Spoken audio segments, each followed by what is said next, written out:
Ora viva, Odivelas TV, mais uma vez consigo, odivelenses e lourenços, aliás, desta vez para falar de um tema que fez história há 10, 12 anos atrás, que se prende com a criação do município de Odivelas, por separação do município de Loures, ao qual Odivelas esteve ligado durante muitos e bons anos. Hoje tenho o prazer de ter aqui comigo e o privilégio, o último presidente da Câmara Municipal, quando da criação do município de Odivelas e da separação de Loures, engenheiro Demétrio Alves, que aqui connosco vai recordar os últimos tempos da cisão, da separação destes dois municípios, da criação deste novo município, uma vez que viveu muito perto todo aquele processo e digamos que foi um processo como qualquer parto com alguma dor, embora eu sempre fiz a apologia de que não deve haver ressentimentos, como algumas pessoas têm, relativamente ao município de origem, ao município-mãe, até porque Odivelas hoje é aquilo que é muito graças ao passado também, que tem com Loures. Esta sempre foi a minha opinião. Sr. Engenheiro, muito obrigado por estar aqui connosco. E queria agradecer à Odivelas TV a oportunidade que me dão de estar convosco e de estar com as gentes de Loures e de Odivelas, que eu já não vejo há uns tempos. É um regresso ao passado, um pouco. Sim, mas eu acho que é sempre bom ver o passado à luz do presente e do futuro. Não acho que seja interessante estar a repisar infrutíferamente sobre coisas que já lá vão. Exatamente. Sr. Engenheiro, a criação de novos municípios é uma apologia que ciclicamente vem à luz do dia, e aqui há uns anos atrás tivemos, digamos que a grande moda das grandes reivindicações para a criação de novos municípios. Eu recordo que desde o 25 de abril de 1974, portanto isto em regime democrático, foram criados apenas 4 municípios. Na década de 80 o da Amadora, após o qual o legislador criou alguns travões para refrear os ânimos dos municipalistas, e depois disso então tivemos quase numa assentada só, Vizela primeiro e depois Trofa e Odivelas logo a seguir. Portanto, não é muito fácil criar municípios em Portugal, por isto, ao contrário do que acontece com as freguesias, quase todos os anos, quase todos os ciclos legislativos têm a criação de novas freguesias. Aliás, nós aqui, ainda antes da criação de Odivelas, tivemos a criação da freguesia de Famões, onde eu sou originário, a da Ramada, vimos nascer a freguesia da Pontinha também, e portanto há alguma facilidade na criação de freguesias. Contudo, quanto aos municípios, já é um outro campeonato. Como é que viu na fase final do antigo Conselho de Loures e a fase inicial deste novo Conselho de Odivelas, como é que acompanhou esse processo? Bom, antes de mais, dizer que ser municipalista pode não significar querer andar a constituir municípios no dia-a-dia, não é? A pessoa pode ser a favor das grandes virtualidades que existem, políticas, sociais, económicas, culturais, dos municípios portugueses, de grandes e tão profundas raízes na história, mas a criação de novos municípios, o regresso, digamos, ao número enorme de municípios que havia antes da reforma do Mouzinho da Silveira, 800, etc. 800 e tal. Exato, 800 e tal municípios, portanto, não quer dizer que seja uma boa prática. Bom, mas no concreto, a criação de novos municípios, vamos lá ver, não pode ser um tabu, nem pode ser uma varinha mágica com que se resolvem todos os problemas. Também não pode ser impossível, proibido criar novos municípios, porque pode haver circunstâncias objetivas que justifiquem e aconselhem, digamos, a criação de um novo município. Mas isto tem que ser feito com um grande rigor de todos os pontos de vista. Eu creio que, falando objetivamente no processo em que eu estive mais envolvido como ator e, portanto, também podia não ser tão equidistante e tão distanciado, mas como já passaram 12 anos, sim, acho que, apesar de tudo, tenho algum distanciamento e tenho, sobretudo, uma aproximação a estas realidades, a esta nova realidade, que pretendo que seja muito rigorosa do ponto de vista técnico-científico. É por isso que muitas vezes, às vezes pessoas dizem assim, então acha que com a criação de Odivelas se ganhou ou se perdeu. Bom, eu não sei o que é que as pessoas dizem quando se dizem o que é que se ganhou, o que é que se perdeu. Mas é uma comparação que não se pode fazer, em bom rigor. E porquê? Porque é estar a comparar a existência e as realidades e a prática de dois municípios, Loures e Odivelas, com a prática de uma coisa que já não existe, que era o município de Loures. Claro. Portanto, 12 anos depois, necessariamente, fizeram-se muitas coisas.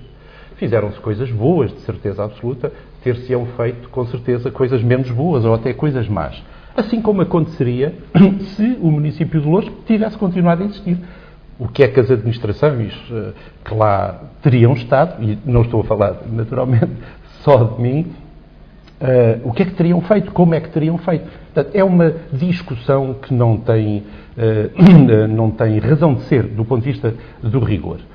Na altura, pareceu-me, diria, enfim, objetivamente isto, e por isso eu me manifestei contra, pareceu-me que o processo, não a constituição do município de Odivelas e o do Conselho de Odivelas, mas o processo como ele foi feito foi, diria, oportunista. Eu penso mesmo que se poderia dizer que Odivelas foi um conselho proveta.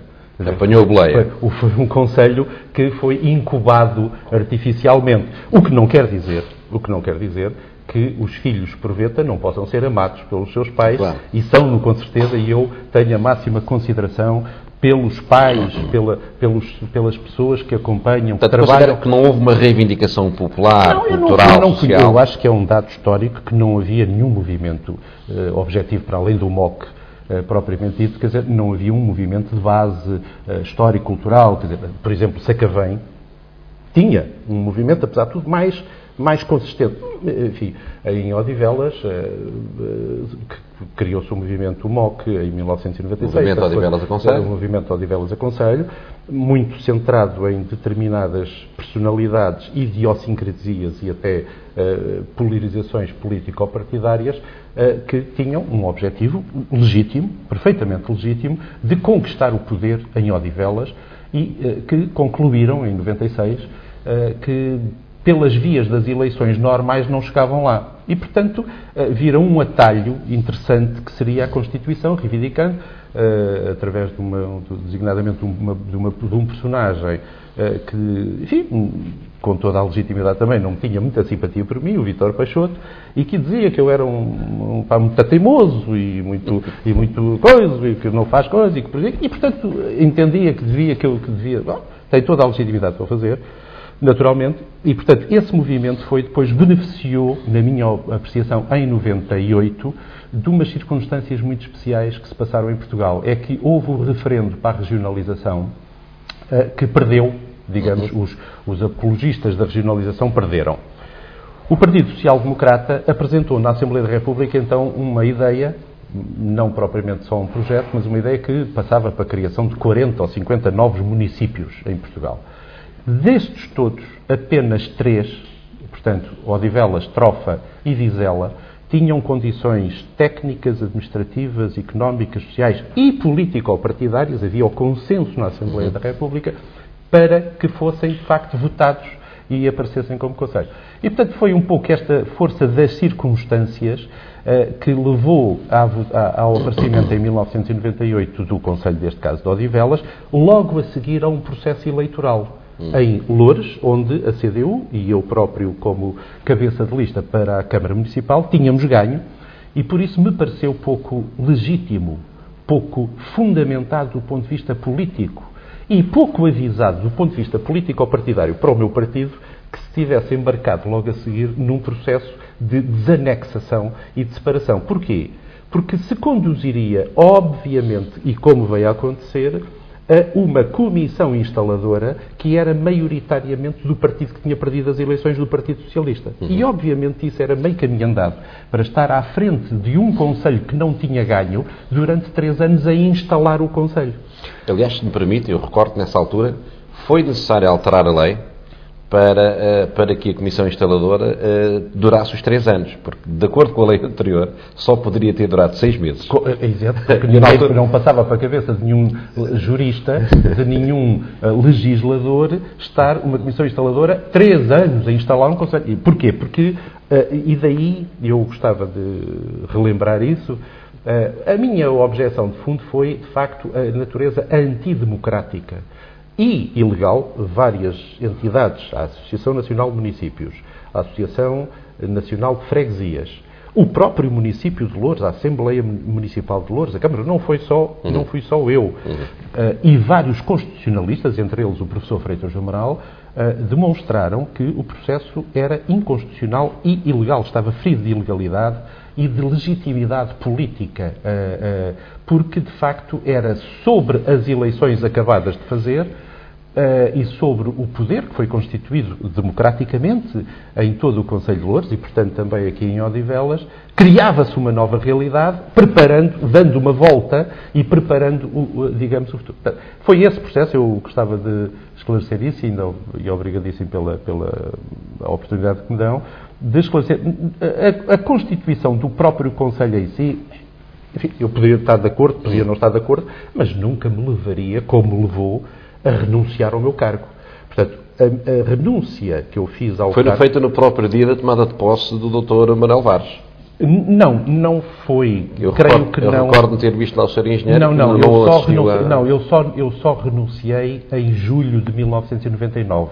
Eu ainda estive na Câmara durante 6 meses depois da tomada de posse da Comissão Instaladora e tentei colaborar, se calhar, enfim, não muito agradável, mas colaborei do ponto de vista institucional, digamos, no caminho que foi feito e que foi muito complicado. Já depois de eu ter saído, repare-se que já depois de eu ter saído da Câmara, andou-se seguramente 1 ou 2 anos a acertar isto tudo. Portanto, as dificuldades não eram do engenheiro Demétrio Alves, quer dizer, portanto, as dificuldades eram do próprio processo que levou a que pessoas, até dos mesmos partidos, se desentendessem e se zangassem, digamos, com todo o processo. Mas, enfim, eu penso que, em geral, é um dado histórico.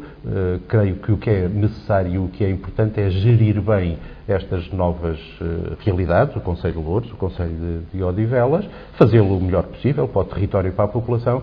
E, portanto, isto já é um dado histórico que não vale a pena, digamos, vivê-lo do ponto de vista político e ideológico, mas é uma realidade que tem que ser analisada, talvez, do ponto de vista histórico e científico. Claro. À época, enquanto Presidente de Câmara, não lhe tinham, não lhe chegavam notícias ou estados de alma, se quisermos, por parte da população de Odivelas, no sentido que podia estar meio esquecida, podia estar meio desamparada relativamente a Loures, ou não? Quer dizer, repare, as pessoas, vamos lá ver, há aquelas opiniões que são transmitidas de uma forma genuína, bem intencionada. Depois há opiniões que são transmitidas por uma questão de objetivo político ou partidário. Dizer isto para obter aquilo.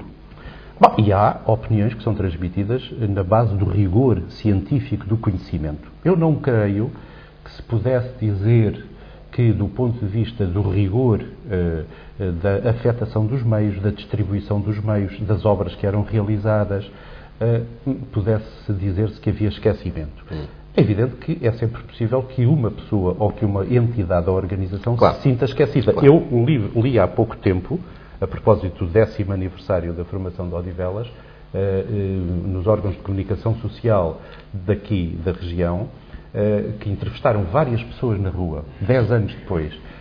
Está agradado, está satisfeito, está contrariado. E havia muitas pessoas a dizer que estavam desagradadas, porque não estavam esquecidas. Portanto, eu não creio que seja através destes processos que as pessoas são lembradas ou não são lembradas. Portanto, porque senão, repare, enfim, com a realidade que hoje vivemos em Portugal, 10 milhões de portugueses têm razão para dizer que estão a ser esquecidos pelo Governo. E então não vão criar outro país ao lado. Claro. Portanto, eu penso que é uma questão... Não se pode agradar a toda a gente. Não se pode, enfim, quer dizer... Lourdes tinha 18, à época, 18 freguesias. 25. Ah, 25. 25 freguesias, 7 das quais foram desanexadas. É necessário dizer que uma delas não foi integrada em Odivelas, embora houvesse essa ideia daqueles que promoveram o aparecimento de Odivelas, que era Santo António dos Cavaleiros, e a Assembleia de Freguesia votou contra. Devo, aliás, dizer que julgo saber, não posso afirmar isto de forma perentória, julgo saber que mais 2 outras Assembleias de Freguesia, Canessas e uma outra que eu não tenho certeza, mas penso que seria a Pontinha, não queriam votar a sua integração em Odivelas. E bastava que isso tivesse acontecido para inviabilizar. Bastava uma. E penso que, o meu partido, na altura, se empenhou no sentido de que nessas Assembleias de Freguesia houvesse um voto favorável.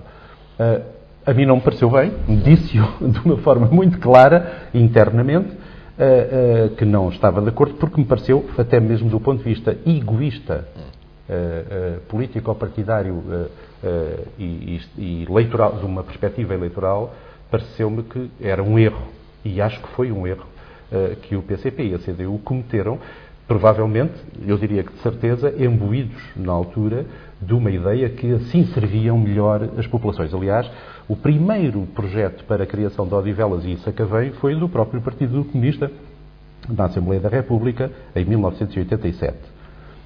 E, portanto, havia uma ideia genuína, bem intencionada, de que criando e fracionando municípios se aproximava o poder das populações e, portanto, assim se serviriam melhor.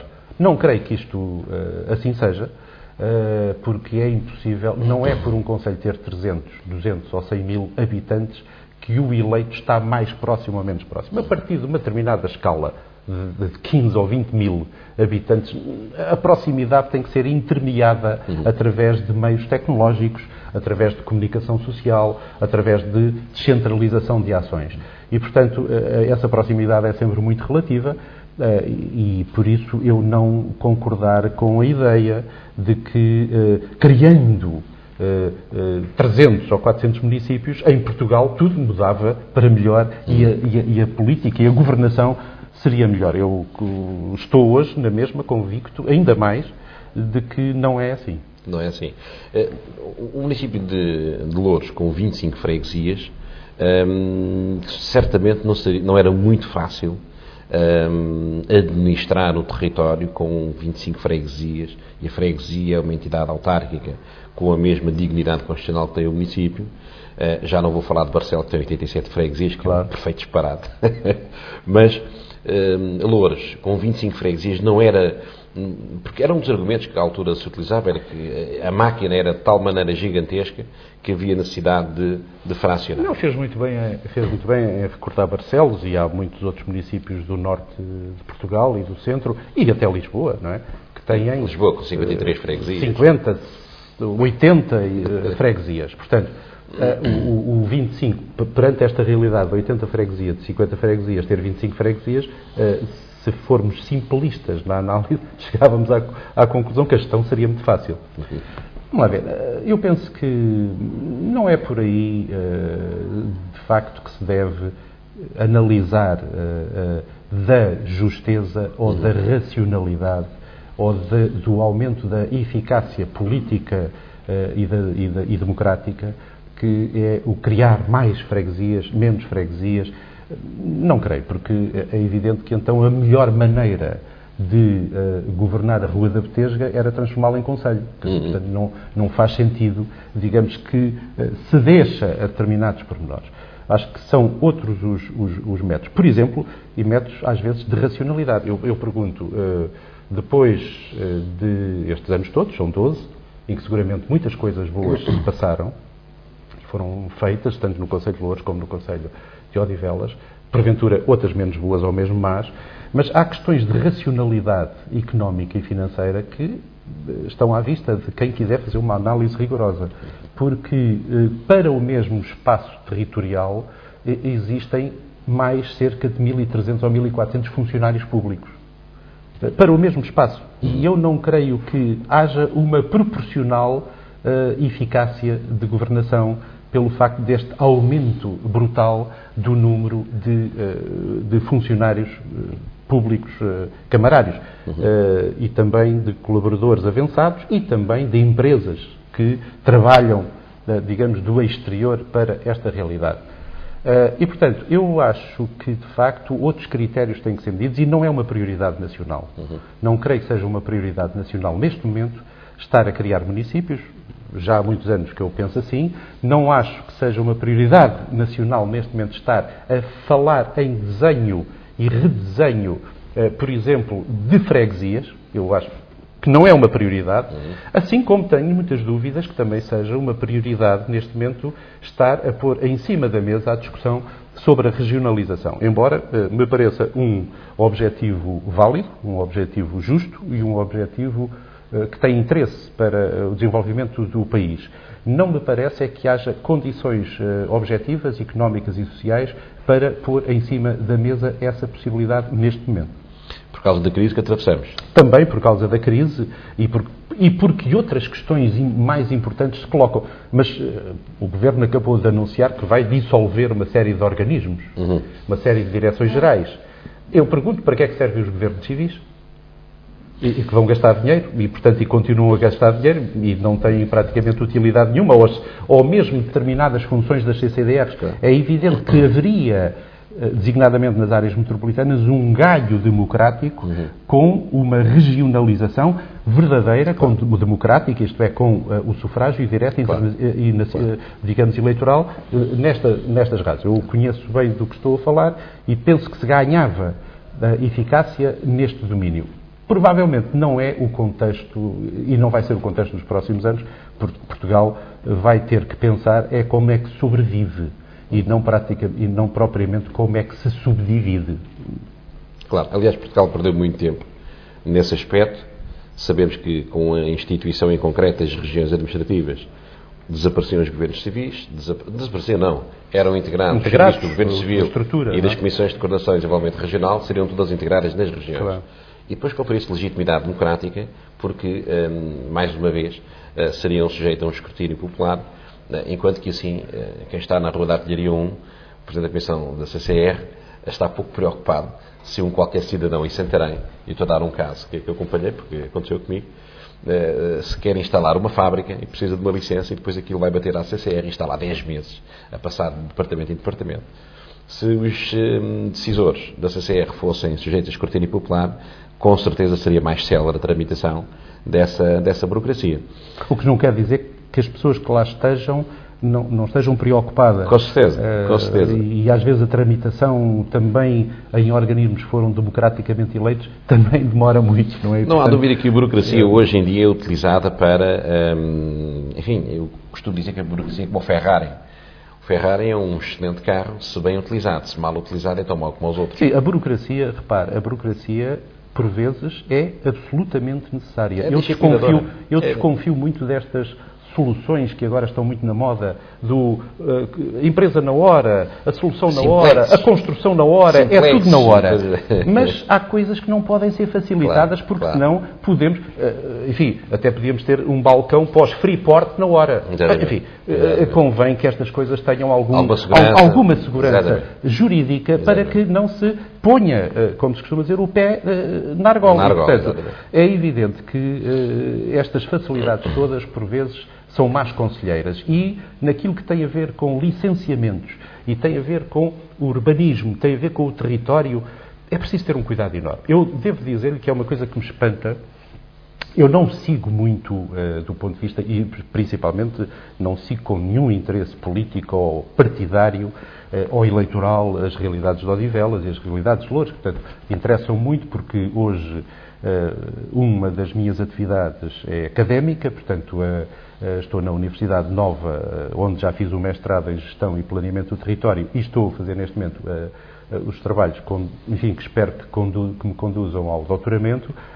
e analiso a realidade da área metropolitana de Lisboa, por essa razão e por outras, com muita atenção. E é uma coisa que me espanta o que aconteceu no território correspondente a Loures, digamos, antigo concelho, ou a Loures e Odivelas, recentemente, naquilo que se chama a ocupação do território, digamos, por edifícios para habitação.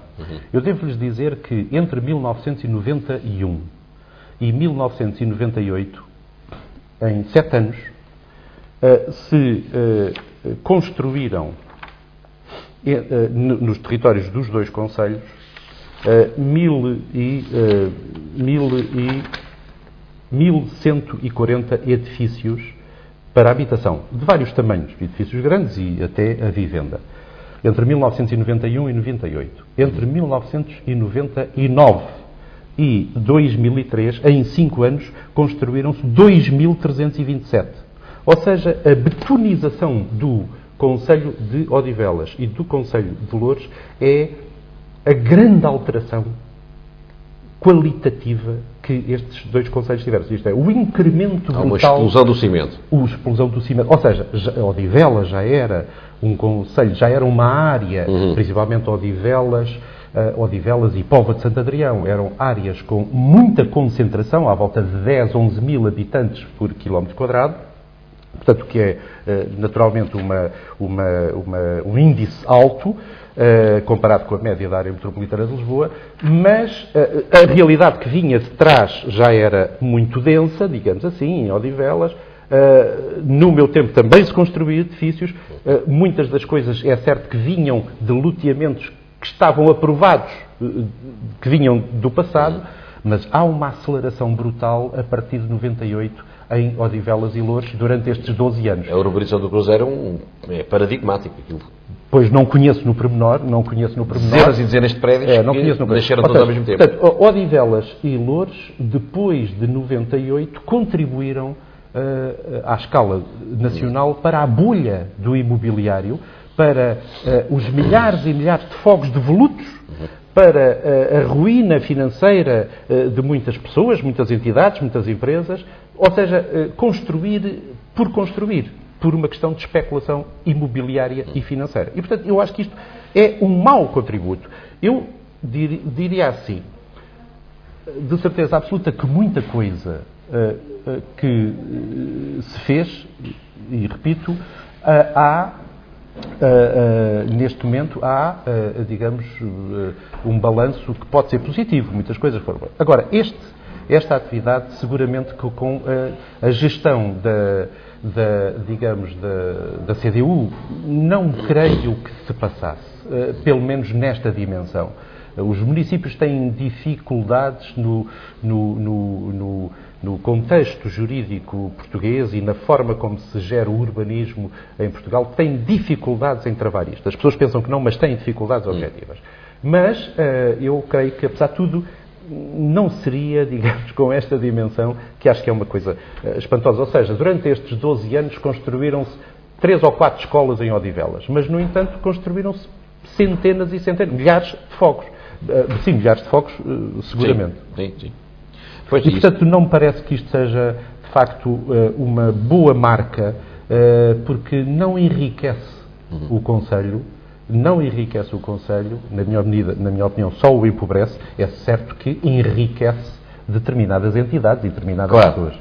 Designadamente os construtores e os especuladores imobiliários. Sobretudo os especuladores. Os construtores não. Os construtores têm a sua atividade industrial, mas aqueles que se situam nesta atividade imobiliária ou financeira. Aliás, o mundo hoje comprova isso. Não é? O mundo hoje comprova tudo o que foi esta coisa espantosa, não é?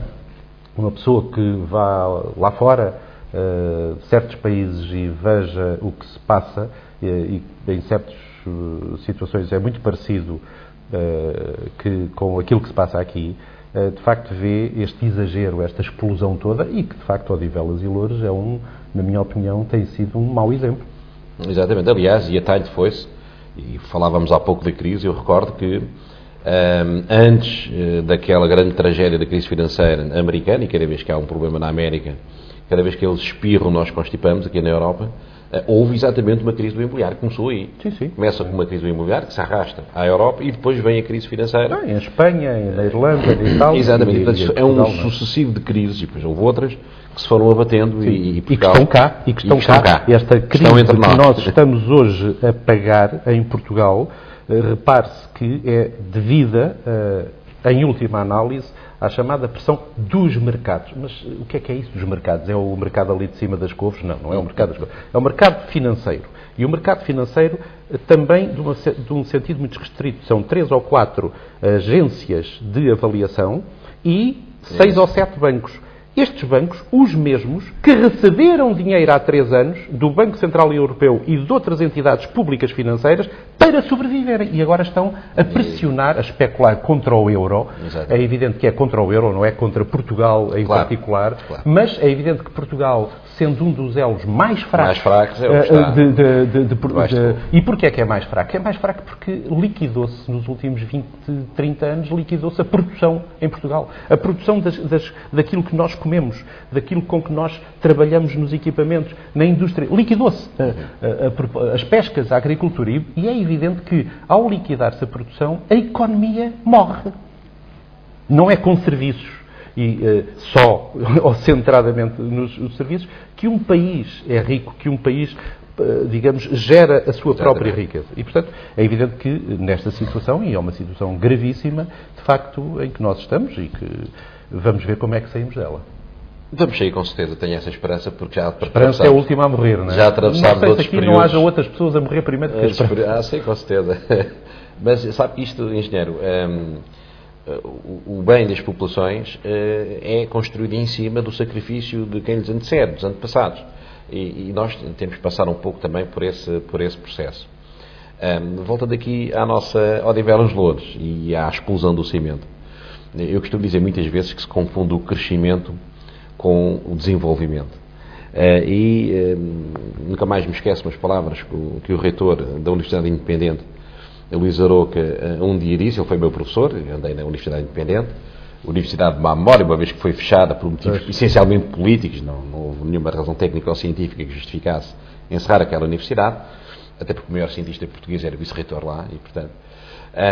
mas ele dizia, numa das aulas que deu, que a diferença entre o crescimento e o desenvolvimento era a diferença das trocas. Quando se dá, ou melhor, quando se recebe mais que aquilo que se dá, há subdesenvolvimento. Nós aqui assistimos à explosão do cimento, mas a partir do momento em que não temos o espaço para pôr a nossa viatura, ou que não temos um espaço para colocar o contentor do lixo, cresceu-se, mas não se desenvolveu. Porque não se tem qualidade de vida. Não, claro. E quando não se tem qualidade de vida, pouco adianta, não é? Pouco adianta. E hoje temos a tal urbanização do Cruzeiro, que era ali, eu lembro-me de aquilo eram montes, ali próximos de Famões, entre Famões e Odivelas, e agora são centenas de prédios que ali estão, e é um caos, em termos rodoviários, em termos viários, aquilo é um caos tremendo.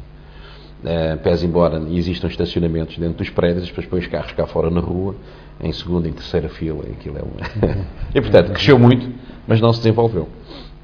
Mas isso passa depois também por deitar a mão outros instrumentos, como sejam ter uma polícia municipal, porque a fiscalização só não resolve. Enfim, mas a polícia municipal também é uma... Eu penso que em Loures chegou a ponderar ter uma polícia municipal também. Não, Loures tem hoje uma polícia municipal. Tem, não sabia. No meu tempo não foi criada, designadamente porque eu entendia, e julgo que bem, mas respeito perfeitamente a decisão daqueles municípios e dos executivos municipais que optaram por ter polícias municipais. Eu não creio que resolva problema nenhum de segurança, só aumenta os encargos. Penso que a solução seja essa, mas aceito que possa haver esse tipo de solução. Nós sabemos, a PSP não se preocupa com carros mal estacionados. Isso provoca estrangulamentos de toda a ordem e toda a gente. E nesse sentido, julgo que faria sentido uma estrutura dessas aqui em Odivelas, porque não tenho dúvidas nenhumas que a partir do momento em que as pessoas... Portanto, Odivelas não tem polícia municipal. Nem nunca se falou nisso, penso eu. Nem nunca se falou nisso, penso eu.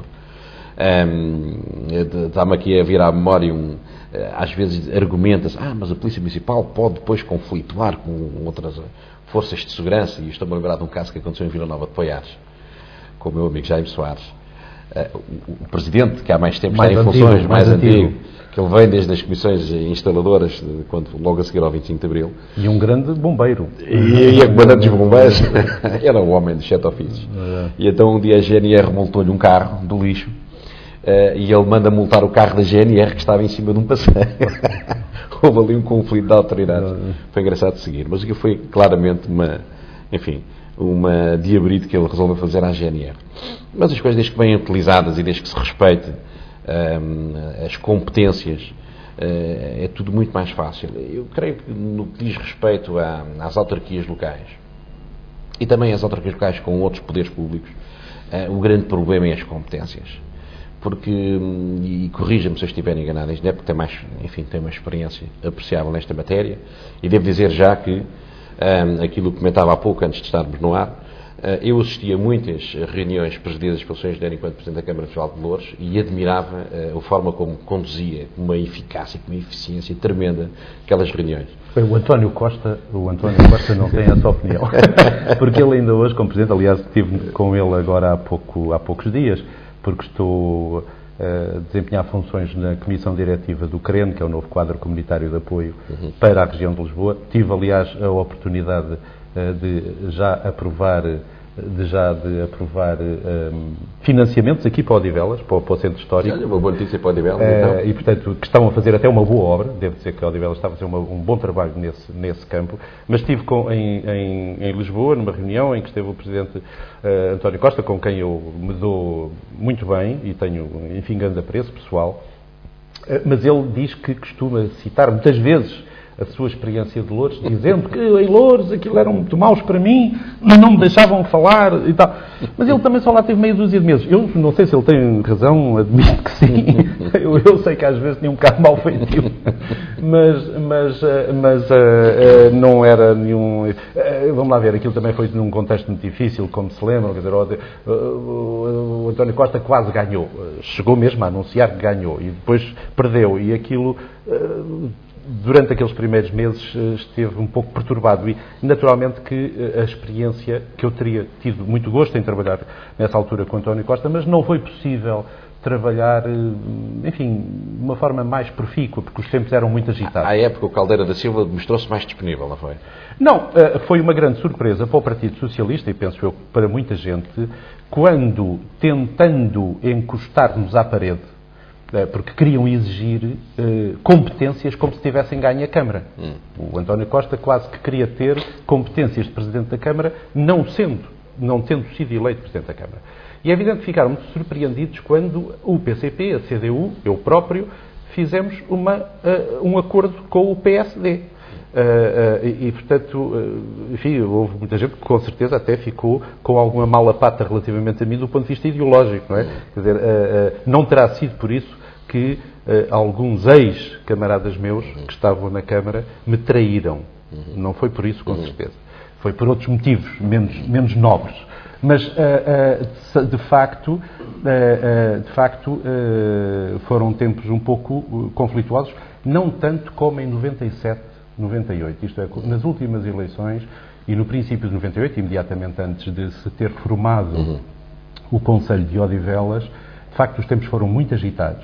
Eu devo recordar que em 1997, quando ganhámos as eleições, no dia seguinte houve um jornal nacional que punha na primeira página a dizer Demétrio Alves fugiu com os votos.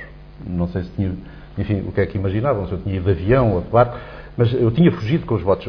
A jornalista desse jornal, hoje, infelizmente, já falecida, foi condenada em tribunal por isto. Assim como também foi condenado um jornalista daqui de Odivelas, por ter, digamos, sido calunioso relativamente a mim. E, portanto, na altura, utilizou-se tudo o que era limpo e tudo o que era menos limpo para atacar a CDU e para atacar pessoalmente a mim. Eu lembro-me de, depois de ter saído da Câmara, em 1999, espalhou-se um boato enorme, enfim, não só em Odivelas, em Loures, que eu tinha ido para Moçambique.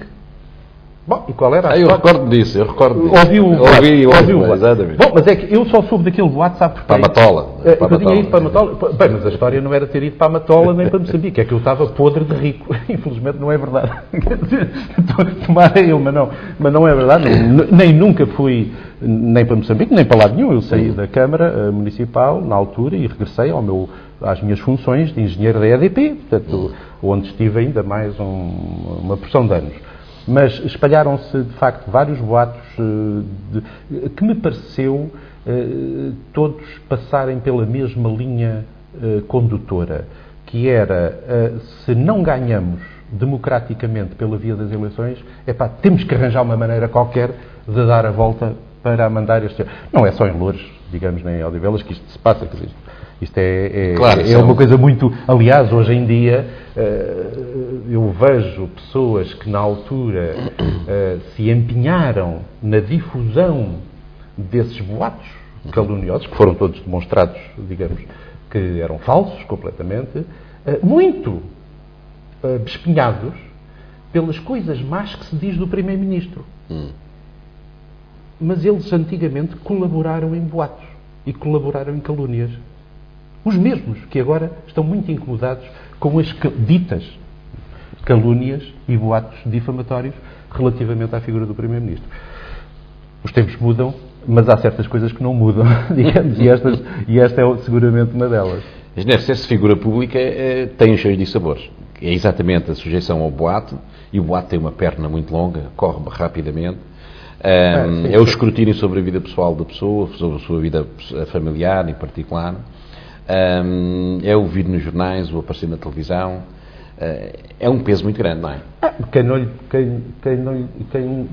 não quer ser lobo não lhe veste a pele, não é? Portanto, quer dizer, ninguém se pode queixar. Vamos lá ver. E há coisas que eu acho que, seguramente que isso é verdade, o que está a dizer. Hoje em dia é bem pior do que era naquela altura.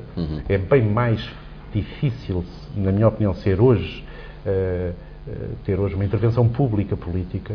Eu admiro os homens e as mulheres que continuam hoje a dar o seu contributo, digamos, para esta tarefa indispensável. É porque isto não se pode comprar lá fora, nem alugar, não é? nem contratar uma empresa, um concessionário para gerir, enfim, para ser Presidente da Câmara. E, portanto, isto é uma função extremamente nobre e que é atacada por tudo, todos os dias.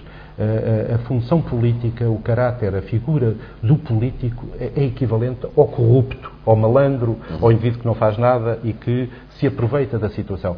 Infelizmente também já os próprios juízes, os próprios elementos do Ministério Público muitas vezes são mal vistos. Dissolver, atacar de uma forma injusta e sem qualquer nexo estes pilares fundamentais da vida democrática de um país é estar a cavar a sepultura de um país. E eu hoje em dia vejo muita gente dizer-me, e ouço muita gente dizer-me, designadamente na Associação Nacional de Municípios, onde eu colaboro, que a qualidade média, não sei se isto é verdade, dos eleitos locais tem vindo a descer. Eu não sei se é verdade, porque eu conheço muita gente de grande valor e de grande qualidade que está nestas funções, mas se isso acontecer é natural, porque as pessoas, enfim, ganham bem no contexto nacional, como é óbvio, mas muitos daqueles que estão em funções políticas podiam ganhar bem mais. Eu, quando saí Presidente de Câmara e voltei à EDP, eu dei comigo a pensar, felizmente estou a ganhar algum dinheiro de jeito. Quer dizer, porque de facto ganhava muito mais do que como Presidente da Câmara. E, portanto, é evidente que todo este contexto é extremamente negativo e só traz maus resultados para Portugal toda esta dissolução dos valores éticos, morais, políticos da função da intervenção pública dos homens e das mulheres. É interessante esse seu pensamento, e já agora, e a talho de foice, aproveito para dizer isto.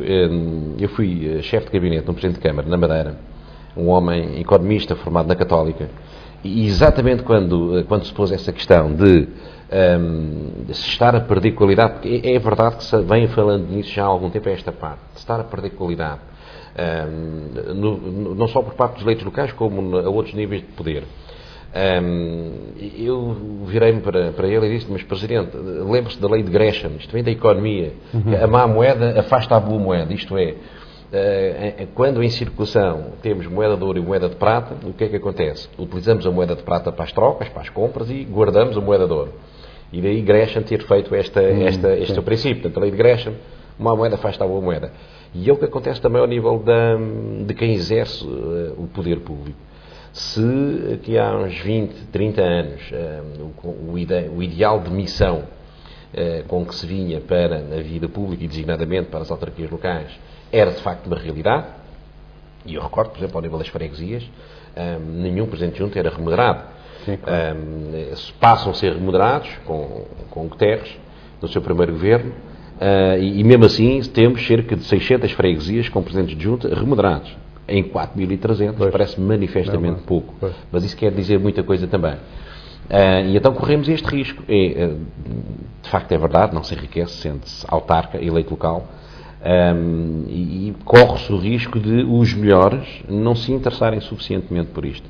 E então temos que nos contentar com aqueles que estão à mão.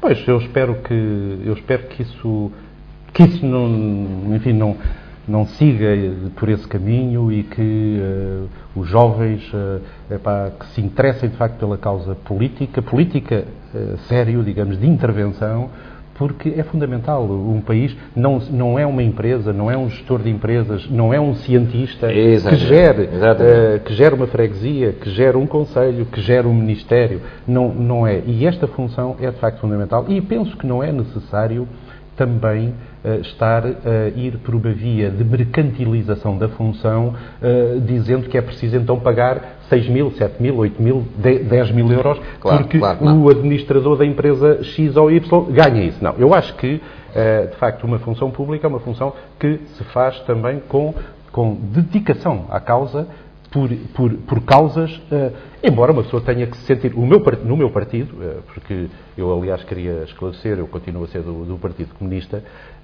embora se tenha também dito que o partido me tinha afastado na altura, em 99. Não é verdade.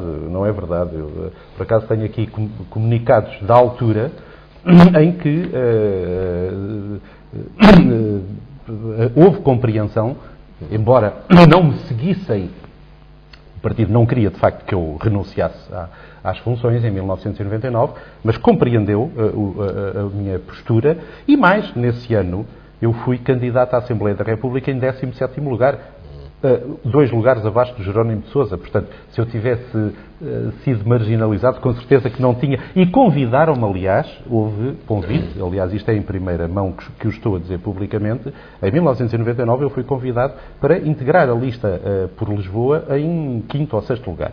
E, portanto, poderia ter sido deputado. Eu, de facto, fiz a opção de voltar às minhas funções técnicas, como engenheiro da EDP, e depois, mais tarde, deixei a EDP e fico com outras funções mais na universidade e como disse, na comissão diretiva do CREN, funções também de certa natureza pública, e a minha função pública neste momento, para além de algum apoio que dou do ponto de vista técnico-científico em determinadas áreas de vertentes políticas, passa muito por ajudar a minha companheira, a minha mulher, que é Presidente da Câmara, Presidente da Câmara de Palmela. Muitos parabéns. Presidente da Câmara de Palmela, Ana Teresa Vicente, e que eu vejo bem nela o que é a dificuldade. Vejo, aliás, hoje com olhos mais abertos, o que é a dificuldade brutal do dia-a-dia de um autarca. Da vida dos eleitos, dos vereadores, dos presidentes de Câmara, dos membros das juntas de freguesia. Quer dizer, porque no dia-a-dia, numa democracia que é uma democracia em direto, está ali aberta. As reuniões de Câmara, muitas vezes, as decisões são tomadas à frente do povo. Claro. Trabalho constante com as oposições, com dificuldades, com chamadas às 10 horas, às 11, à meia-noite, para falar com este, com aquele, com... Portanto, e é de facto uma dificuldade muito grande. E eu hoje apercebo mais disto. De facto, uma pessoa quando está nestas funções, cuidado. Eu acho que não o tive. Desprotegi-me um pouco nisso. Tem que ter muito cuidado aí com aquilo que disse, que é com a visibilidade da sua vida, da sua forma de estar, e eu acho que em alguns momentos me expus demais. Me expus desnecessariamente, talvez com alguma vaidade que era escusada. E nisso eu vejo na minha companheira um exemplo que eu hoje aprecio, porque é uma forma de estar muito mais discreta, equilibrada e muito mais útil para a própria população. É sempre possível fazer melhor, isso é evidente. Eu conhecia, não sabia que era a sua companheira, eu conhecia num congresso em Guadalajara, em Espanha, um congresso ibero-americano de municipalidades. Sim, eu sei. E na altura eu era delegado. Aliás, os espanhóis fizeram o favor, enganaram-se. Eu ia em representação da minha universidade e acreditaram-me como delegado. E assim que me apanhei como delegado, imediatamente fiz uma moção de apoio à criação de novos municípios em Portugal. E ela foi uma das que me subscreveu a moção. Entre outros 15 países onde consegui recolher o secretário-geral da Associação Nacional de Municípios, que é o Iterno Trindade. O Iterno Trindade. Um grande mas ele ficou muito zangado comigo, que não queria de todo que eu avançasse com a moção e muito zangado comigo. E eu mostrava-lhe o meu cartão dizendo, mas eu sou delegado, portanto, como delegado... Mas está a ver um bom exemplo da Ana Teresa, do ponto de vista do que é ser uma pessoa disciplinada, coisa que eu muitas vezes não fui, e penitencio por isso. Não tenho nenhum orgulho particular em ser indisciplinado. Mas, está a ver, ela tendo no seu conselho, ou tendo tido uma certa efervescência numa determinada altura da constituição de um novo município, que é o Pinhal Novo, até subscreveu essa lista. É verdade. Quer dizer, eu acho que eu não o faria. Eu não o faria, seguramente. Um comentário final, uma vez que temos o tempo a esgotar, e é uma pena porque tínhamos aqui muito ainda para descascar, como se diz vernaculamente, um comentário final para esta situação. Nós vamos ter, com esta história da limitação de mandatos, 180 presidentes de Câmara que não se vão poder recandidatar em todo o país. No universo de 308 municípios é mais de metade. Isto vem de alguma forma, como é que é dizer isto? Renovar, porque não tenho dúvidas nenhumas que alguns eleitos, dado o tempo que estão a exercer funções, terão perdido um pouco a noção da vida real. Aliás, a muitos até não estou a vê-los a regressar àquilo que faziam. Olha, Jaime Soares, meu grande amigo Jaime Soares, não estou a vê-lo. E sei que ele está infelicíssimo com isso, de ter que deixar de ser Presidente da Câmara, porque ao longo destas décadas todas foi-se formando ali uma figura em Vila Nova de Poiares incontornável. E vai deixar de o ser. Isto vem de alguma forma, não quero dizer com isto que ele esteja, não, porque Vila Nova de Poiares cresceu imenso com ele, cresceu e desenvolveu-se com ele. Ele tem uma maneira muito peculiar de fazer a administração municipal, é muito centralista, muito centralista. A vice-presidente dele parece uma adjunta dele. Mas será que isto vem impor alguma ordem? Vamos lá ver, eu acho que estas coisas têm esse aspecto em concreto da lei da limitação dos mandatos para os autarcas, não é? Porque não se passa o mesmo para outros cargos políticos e públicos. Enfim, digamos que pode ter aspectos positivos e aspectos menos bons e até mesmo negativos. Eu digo-lhe só uma coisa, desses 180 presidentes que me citou, e eu acho que sim que são à volta disso, que atingem o limite e não podem candidatar-se mais, naquele conselho.